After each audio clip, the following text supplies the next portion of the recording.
الحمد لله على إحسانه وشكر له على توفيقه وامتنانه وأشهد أن لا إله إلا الله وحده لا شريك له تعظيما لشأنه وأشهد أن محمدا عبده ورسول الداعي إلى رضوانه صلى الله عليه وعلى آله وأصحابه وإخوانه وسلم تسليما كثيرا.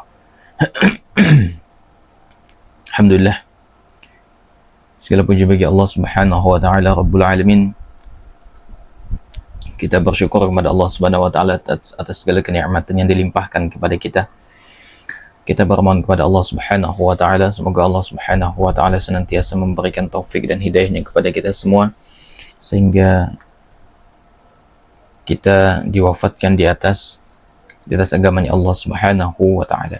Salawat dan taslim semoga senantiasa tersampaikan kepada junjungan kita Nabi besar Muhammad sallallahu alaihi wasallam, juga kepada keluarga beliau, para sahabat, dan pada setiap pengikut beliau yang senantiasa istiqamah di atas sunnahnya Nabi sallallahu alaihi wasallam hingga akhir zaman. Jemaah sekalian, ikhwan dan akhwat dimuliakan oleh Allah Subhanahu wa taala serta pemirsa ARH Channel dimanapun berada, baik di Indonesia, di Malaysia, dan di Singapura. Insyaallah pada kesempatan ini kita akan kembali melanjutkan bahasan kita dari buku Begini Seharusnya Menjadi Guru. Dan insyaallah pada kesempatan ini kita akan masuk pada bahasan berikutnya dari karakter-karakter yang harus dimiliki oleh seorang guru, yaitu berakhlak mulia dan terpuji. Berakhlak mulia dan terpuji.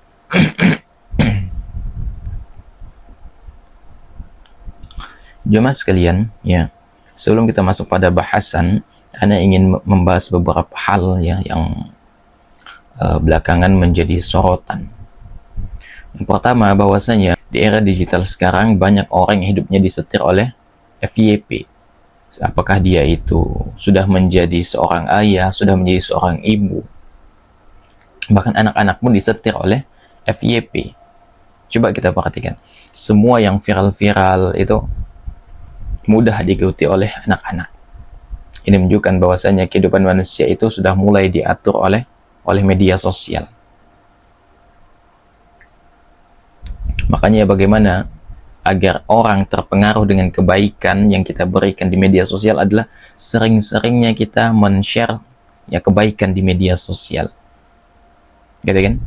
Jika kita tidak masuk ke sana, maka akan banyak orang-orang yang jelek, orang-orang yang rusak yang akan masuk ke sana.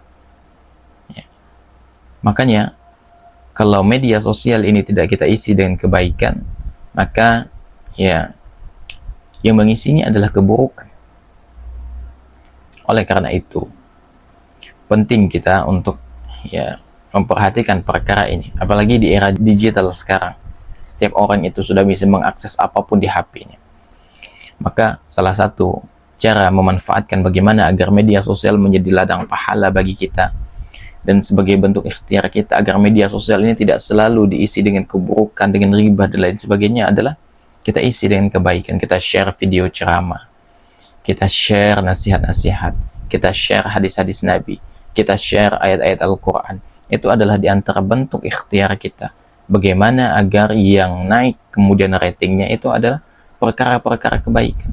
Ini kan sekarang ya aneh gitu, yang menjadi trending topik itu selalu perkara keburukan. Yang khawatirnya itu akan menjadi teladan bagi generasi berikutnya, terutama bagi yang anak-anak. Karena anak-anak ini adalah ya yang paling mudah untuk mengikuti apa yang lagi sedang tren begitu di media sosial. Ya. Mulai dari lagu-lagu, nyanyian, joget-joget itu mereka ikuti semua gitu, yang viral-viral di media sosial begitu. Bukan hanya anak, yang dewasa pun juga ikut-ikutan kadangkala. Oleh karena itu, ya, di era sekarang kita harus lebih selektif lagi, ya. Apalagi ini menyangkut dengan masalah anak-anak begitu. Ya. Yang remaja itu begitu mudahnya mengikuti standar yang ada di media sosial. Apa yang FYP, nah itulah yang menjadi keyakinan mereka. Itulah yang akan mereka ikuti. Makanya ya orang tua juga harus waspada ya berkaitan dengan apa saja yang dikonsumsi oleh anaknya di media sosial. Kadang-kala kerusakan itu tidak datang ya dari sekolah. Kerusakan itu tidak datang dari teman sepergaulannya, akan tetapi kerusakan itu datang dari HP itu, ya, dari HP kemudian merambat ke dalam lingkar pertemanan, dibawa kemudian ke sekolah. Ya, itu sering terjadi. Makanya ya, anak-anak sekarang itu terutama kehidupan mereka itu disetir oleh FYP. Makanya banyak yang viral itu mereka tahu gitu, dan mereka mencontohkan serta mempraktikkan itu. Ya. Dan itu adalah perkara yang perlu untuk kita perhatikan dan kita perlu mawas diri terhadapnya. Kemudian tak kalah penting adalah ya perhatian kita terhadap ilmu agama. Perhatian kita terhadap ilmu agama. Ini belakangan ya, MUI mengeluarkan sebuah instruksi bahwa fatwa lah ya, bahwasanya laki-laki yang menggunakan pakaian perempuan dalam momen 17 Agustusan dalam konteks perlombaan gitu, dalam konteks bercanda, maka itu adalah perkara yang tidak dibolehkan. Itu adalah perkara yang diharamkan, itu perkara yang tidak dibolehkan. Namun anehnya ya, anak penasaran nih, anak cek di kolom komentar. Ternyata banyak yang kontra dengan fatwa MUI. Mengaitkannya dengan isu korupsi lah, ya. Ada yang nggak peduli lah. Ada yang macam-macam gitu, yang menunjukkan akan tidak pedulinya mereka terhadap himbauan MUI. Maka yang perlu Anda ingatkan bahwasanya yang disampaikan MUI itu benar. Dalam hal ini yang disampaikan MUI itu benar gitu. Maka tidak ada kaitannya antara kasus korupsi dengan fatwa MUI dalam masalah ini, nggak ada kaitannya. Sebetulnya ini ada indikasi Islamofobia gitu. Orang-orang yang komentar menyudutkan Islam itu ya, dan ajaran-ajarannya mengatakan cadar, jilbab itu budaya Arab, apa segala macam ya, itu terindikasi mereka Islamofobia. Dan mereka tidak mengatakan Islamofobia gitu, tapi mereka bersembunyi di balik budaya gitu kan, nggak sesuai dengan budaya kita kan bukan Islam gitu. Semakin hari ya, ini sesuatu yang sangat mengkhawatirkan, di mana agama ini semakin asing, ajaran-ajaran Islam itu semakin asing bahkan bagi pemeluknya sendiri. Cuma yang oleh Allah Subhanahu wa taala. Baik, kemudian kita masuk pada bahasan kita tentang karakter yang harus dimiliki oleh seorang guru, yaitu karakter yang sangat penting dan berakhlak mulia dan terpuji. Berakhlak mulia dan terpuji.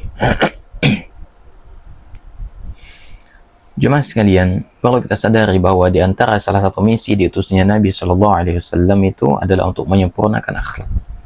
Di antara salah satu misi diutusnya Nabi Shallallahu Alaihi Wasallam adalah untuk menyempurnakan akhlak. Kata Nabi Shallallahu Alaihi Wasallam, "Innama bu'ithtu liutammima salihal akhlak," atau makarimal akhlak. Sesungguhnya diutusnya Nabi Shallallahu Alaihi Wasallam adalah untuk menyempurnakan akhlak. Dan ini sudah jelas ya, bahwasanya manusia yang paling tinggi akhlaknya, berbudi luhur ya, adalah Nabi Sallallahu Alaihi Wasallam.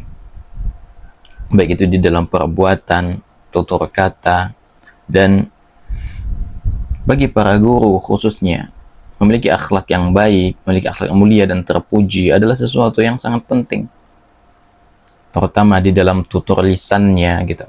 Itu sesuatu yang sangat urgent sekali. Kenapa demikian? Karena tutur kata yang baik, ya, tutur bahasa yang bagus, ini bisa berpengaruh terhadap jiwa. Ini bisa berpengaruh terhadap jiwa, bisa mendamaikan hati, dan ya, dia bisa menghilangkan dendam yang ada di dada. Demikian juga dengan kondisi raut wajah dari seorang pengajar. Raut wajah seorang pengajar itu bisa menciptakan umpan balik positif atau negatif. Dia bisa memberikan dua umpan balik sekaligus. Karena manusia itu menyukai wajah yang riang dan berseri begitu. Itu yang lebih disukai oleh jiwa. Adapun orang yang senantiasa bermuka masam gitu kan, selalu mengercikkan dahi gitu kan, maka dia akan menjadi sosok yang tidak disukai dan diingkari oleh jiwa. Realitanya begitu. Ketika kita bertemu dengan orang yang serem, kita katakan serem ya, karena tidak ada senyum sama sekali di wajahnya. Kita mengatakan, ih, orang itu serem, karena memang jarang senyum. Tapi ada orang yang humble, ya friendly, kita lebih suka dengan orang tersebut. Kenapa demikian? Karena kita lebih asik aja gitu. Berbeda halnya dengan orang yang memiliki wajah yang cemberut, selalu wajahnya selalu dingin, nggak punya ekspresi, maka hati kita akan condong kepada orang yang memiliki wajah yang riang, dan kita lebih aman, kita merasa lebih aman ketika berada di dekatnya. Ya. Nabi Shallallahu Alaihi Wasallam adalah salah satu manusia yang memiliki akhlak yang luar biasa sekali. Rasulullah SAW adalah sosok yang paling suci dari ruh dan jiwanya. Dan Nabi SAW ini adalah manusia yang paling agung akhlaknya. Paling agung akhlaknya. Wa innaka la'ala khuluqin azim. Sesungguhnya kamu, kata Allah, benar-benar memiliki akhlak yang agung, berbudi pekerti yang agung, kata Allah. Ini Al-Qalam ayat 4. Ini adalah stempel kepada Nabi SAW yang Allah Subhanahu wa Ta'ala berikan langsung berkaitan dengan akhlaknya Nabi Sallallahu Alaihi Wasallam. Nabi SAW juga kita perhatikan, dan ini layak untuk dicontoh oleh para guru ya. Karena Nabi SAW juga posisinya sebagai pengajar, sebagai pendidik. Di mana yang beliau ajar, yang beliau didik adalah para sahabat Nabi Sallallahu Alaihi Wasallam. Dan Nabi Sallallahu Alaihi Wasallam ini bukanlah sosok yang bersikap keras dan lagi berkata kotor. Itu bukanlah sosok Nabi Sallallahu Alaihi Wasallam. Nabi SAW juga tidak ekstrem di dalam perilakunya. Nabi SAW adalah sosok yang ramah, lemah lembut, dan penuh kasih sayang. Jadi Nabi SAW itu adalah sosok yang luar biasa dari sisi akhlaknya. Nabi SAW itu berperangai lembut, tidak keras, tapi tegas. Karena ada orang di zaman sekarang ya, lemah lembut tapi nggak tegas.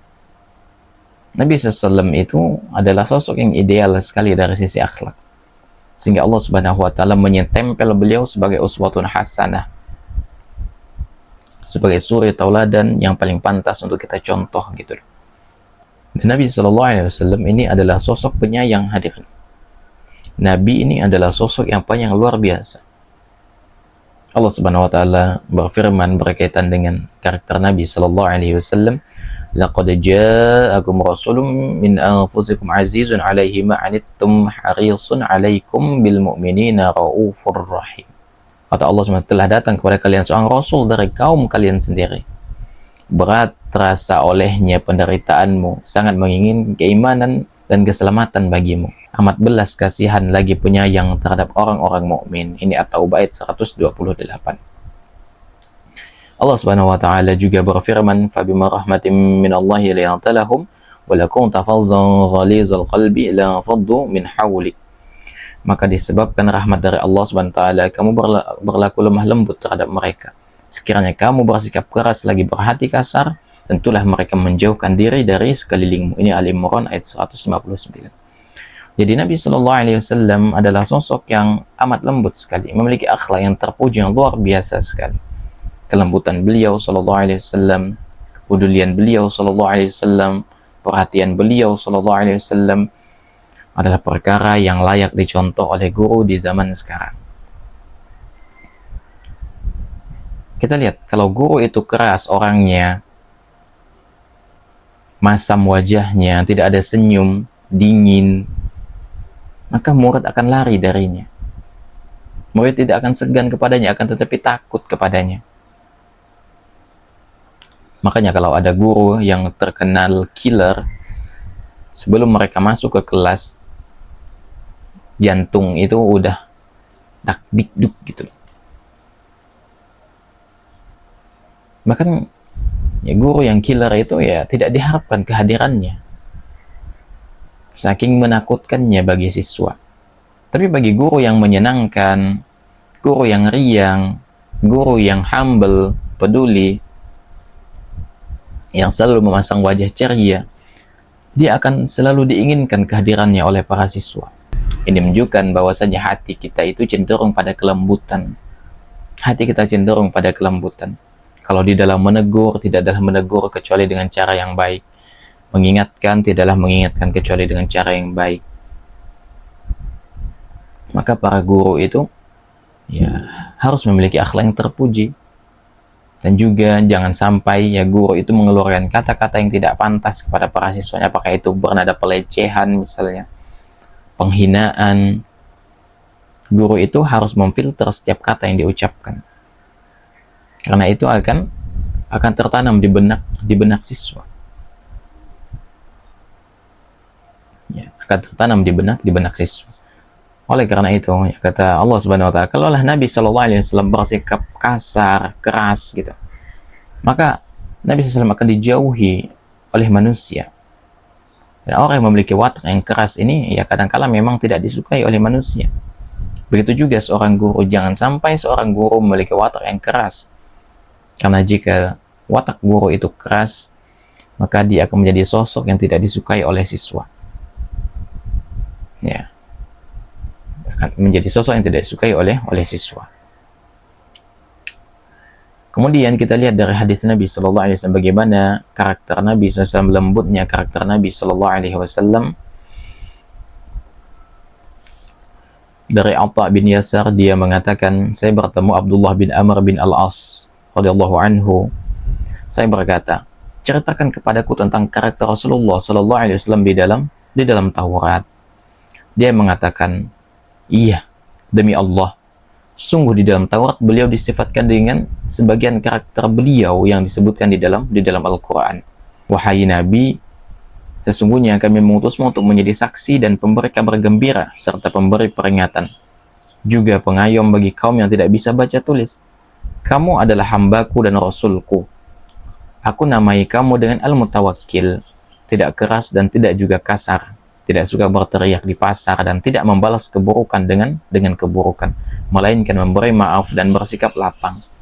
Allah tidak akan mewafatkan beliau hingga dia meluruskan agama yang bengkok dengan beliau sampai mereka mengucapkan la ilaha illallah, serta sampai dia membuka mata-mata yang buta dengan beliau, juga telinga-telinga yang tuli dan hati-hati yang lalai. Ini diriwayatkan oleh Al-Bukhari. Ya. Nah, ini adalah sebagian karakter Nabi Sallallahu Alaihi Wasallam yang agung. Bagaimana beliau Sallallahu Alaihi Wasallam itu berkasih sayang kepada orang-orang beriman, tidak kasar, tidak berhati keras. Maka karakter-karakter yang lembut, lemah lembut, perhatian ini harus ada di dalam dakwah. Harus ada di dalam dakwah dan harus ada pada diri seorang pengajar. Kenapa demikian? Karena orang yang didakwahi itu butuh sikap lembut. Butuh sikap lembut begitu. Apalagi dalam mengajari mereka perkara agama. Harus bersikap lembut gitu. Ada di antara orang yang kita ajari, ada yang masih kecil, ada yang masih jahil, ada yang sudah lanjut usia. Mereka semua ini butuh sifat lembut dari kita, santun kita, sikap bijak kita, sabar kita, sikap ramah kita, perlakuan baik dari kita. Kalau tidak, ya mereka akan menjauh dari kita dan mereka tidak akan mendapatkan hidayah dari orang yang membawanya, jika memang orang yang membawanya itu adalah orang yang keras perangainya. Ya.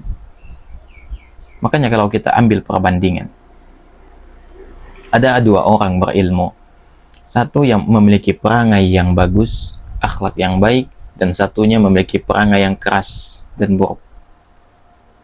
Pertanyaannya, kita akan condong kepada orang berilmu yang mana? Yang memiliki akhlak yang baik atau memiliki akhlak yang buruk?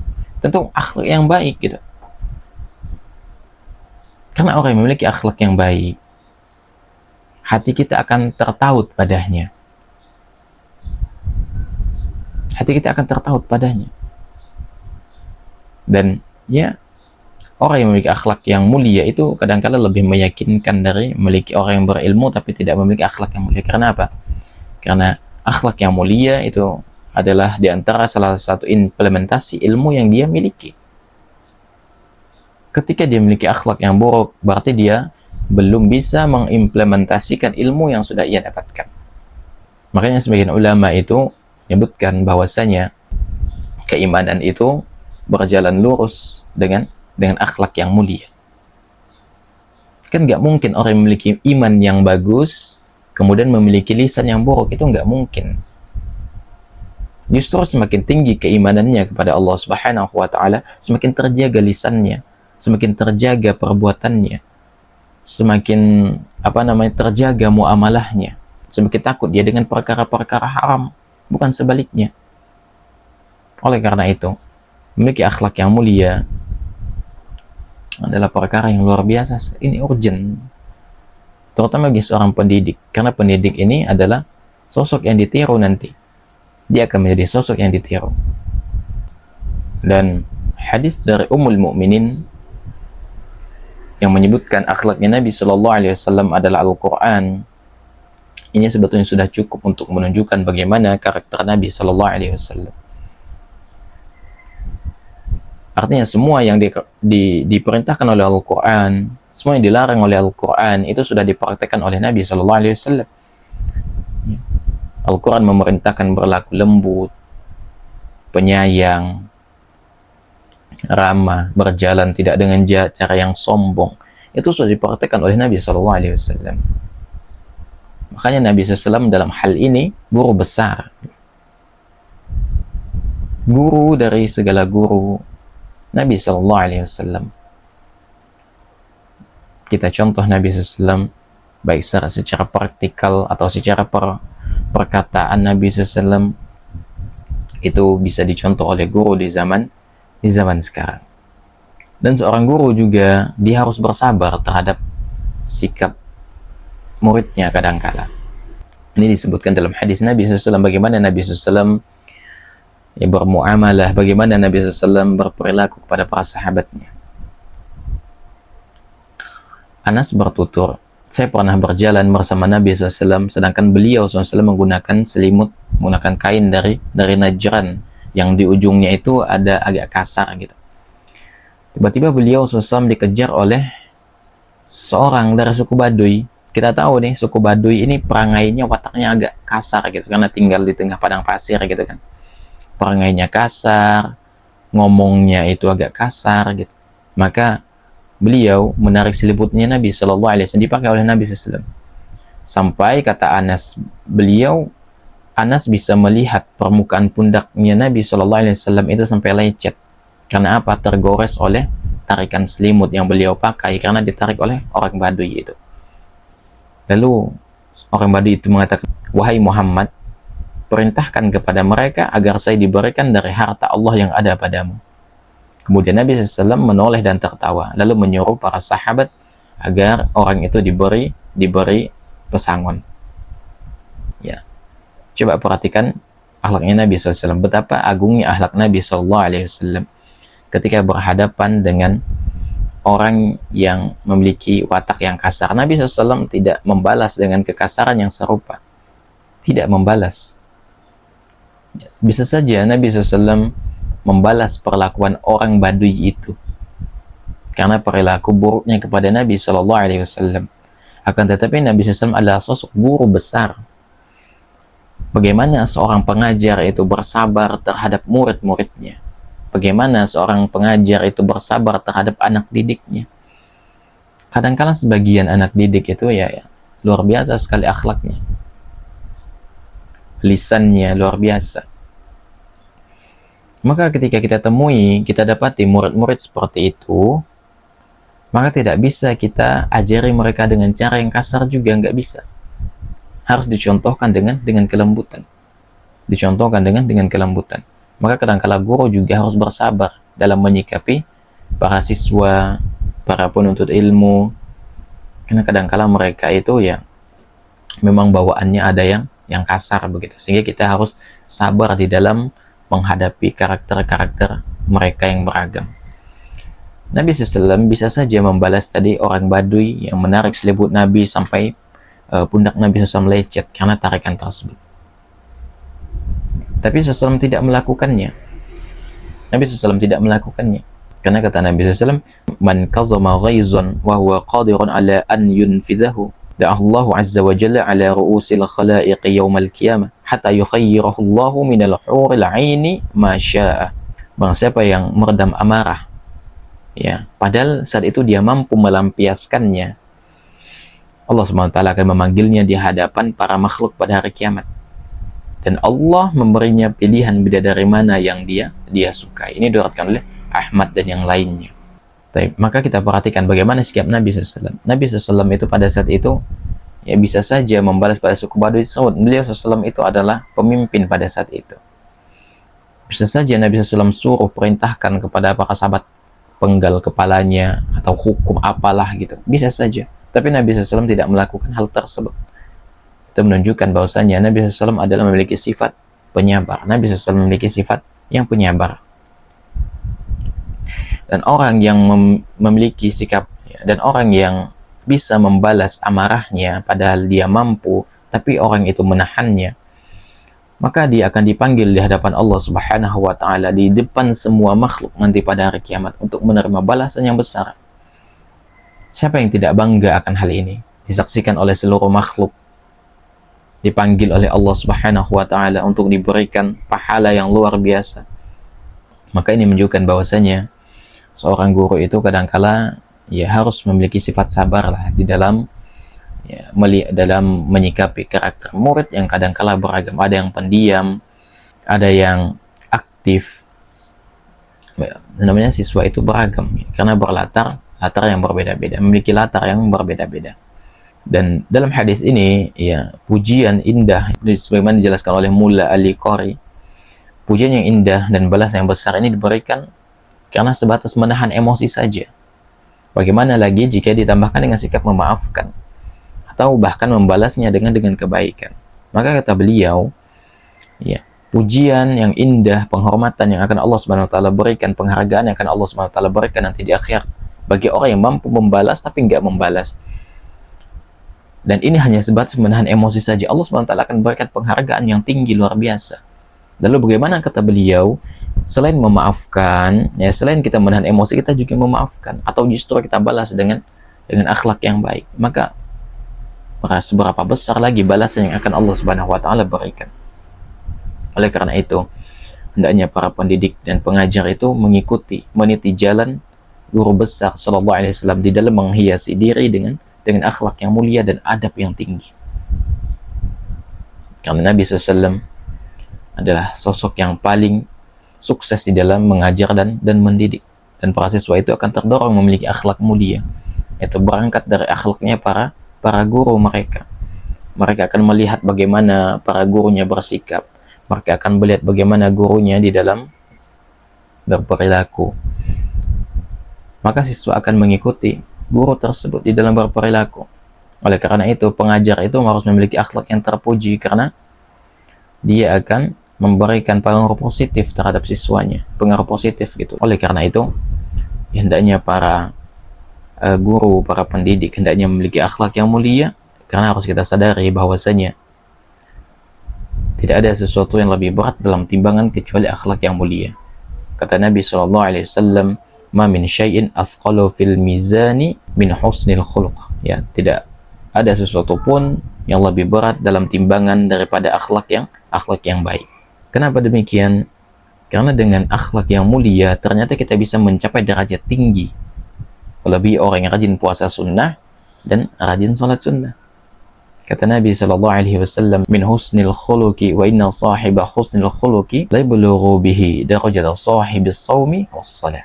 Sesungguhnya orang yang berakhlak mulia ini bisa menggapai derajat orang yang rajin puasa sunnah dan rajin salat sunnah.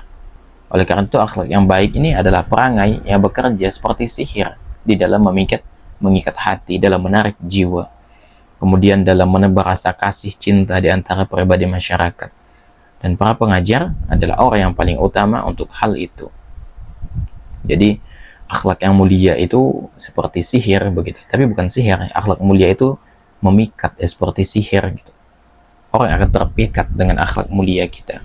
Bahkan sebagian orang yang masuk Islam itu kadangkala terpikat dengan akhlak mulia yang dipraktekkan oleh orang Islam.